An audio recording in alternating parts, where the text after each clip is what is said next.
August's house. It was already the middle of January, and we still hadn't even chosen what science fair project we were going to work on.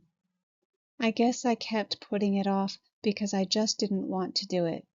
Finally, August was like, "Dude, we have to do this." So we went to his house after school. I was really nervous because I didn't know if August had ever told his parents about what we now called the Halloween incident. Turns out the dad wasn't even home and the mom was out running errands. I'm pretty sure from the 2 seconds I'd spent talking to her that Augie had never mentioned a thing about it.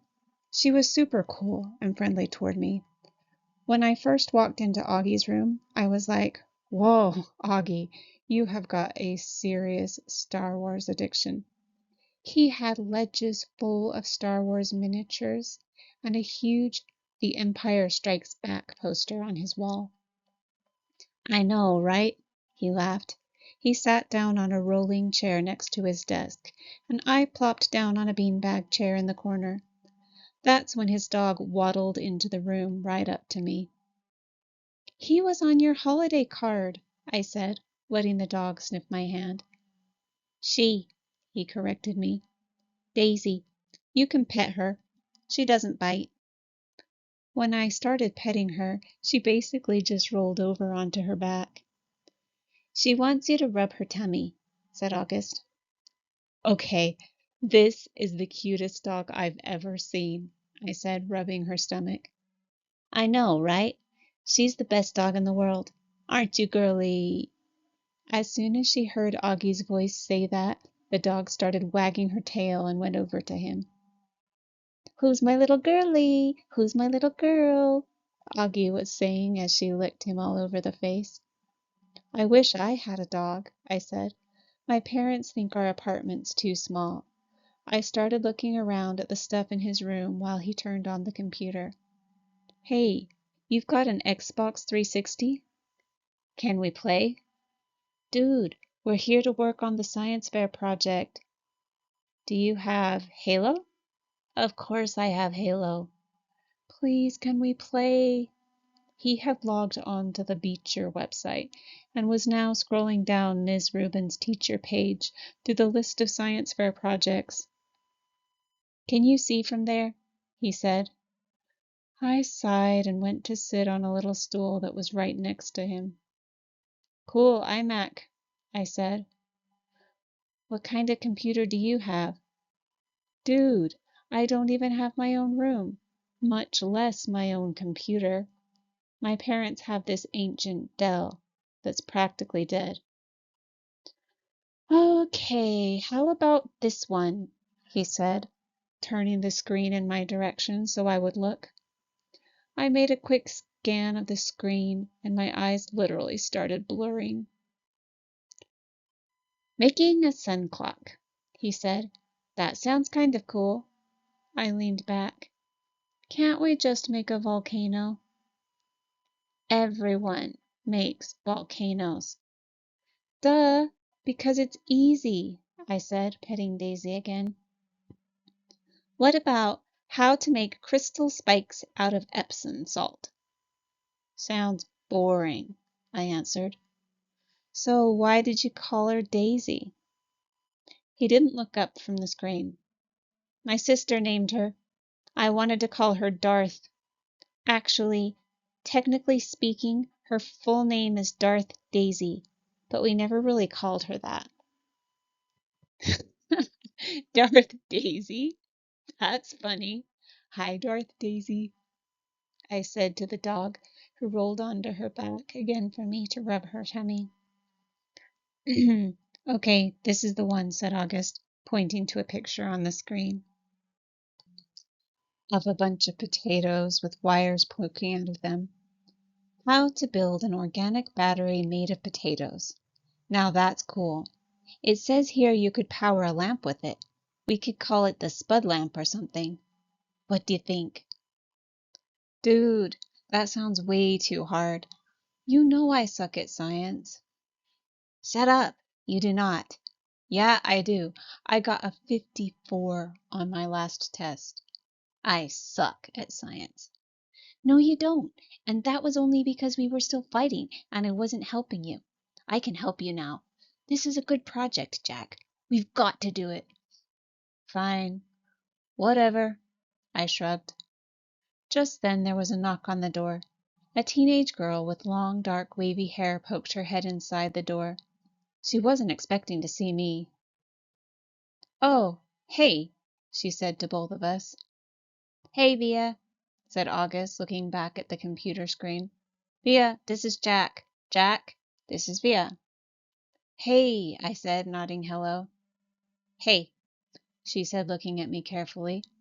I knew the second Augie said my name that he had told her about the stuff I had said about him. I could tell from the way she looked at me. In fact, the way she looked at me made me think she remembered me from the day at Carvel on Amesport Avenue all those years ago. "Augie, I have a friend I want you to meet, okay?" she said. "He's coming over in a few minutes." "Is he your new boyfriend?" August teased. Via kicked the bottom of his chair. "Just be nice," she said, and left the room. "Dude, your sister's hot," I said. "I know." "She hates me, right? You told her about the Halloween incident?" "Yeah." "Yeah, she hates me, or you told her about Halloween?" "Both." The boyfriend. 2 minutes later, the sister came back with this guy named Justin. Seemed like a cool enough dude. Longish hair, little round glasses. He was carrying a big, long, shiny silver case that ended in a sharp point on one end. "Justin, this is my little brother August," said Via. "And that's Jack." "Hey, guys," said Justin, shaking our hands. He seemed a little nervous. I guess maybe it was because he was meeting August for the first time. Sometimes I forget what a shock it is the first time you meet him. "Cool room." "Are you Via's boyfriend?"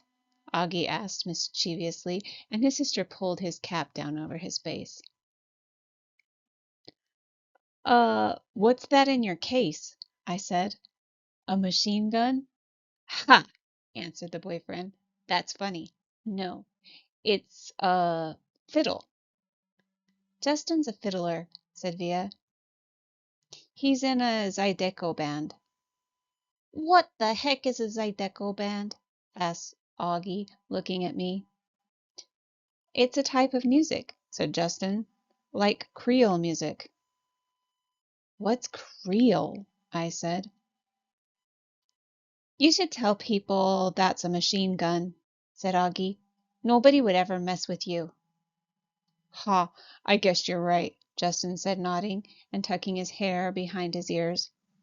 "Creole's the kind of music they play in Louisiana," he said to me. "Are you from Louisiana?" I asked. "No, he answered, pushing up his glasses. "I'm from Brooklyn." I don't know why this made me want to laugh. "Come on, Justin," said Via, pulling him by the hand. "Let's go hang out in my room." "Okay, see you guys later." "Bye," he said. "Bye." "Bye." As soon as they left the room, Augie looked at me, smiling. "I'm from Brooklyn," I said, and we both started laughing hysterically.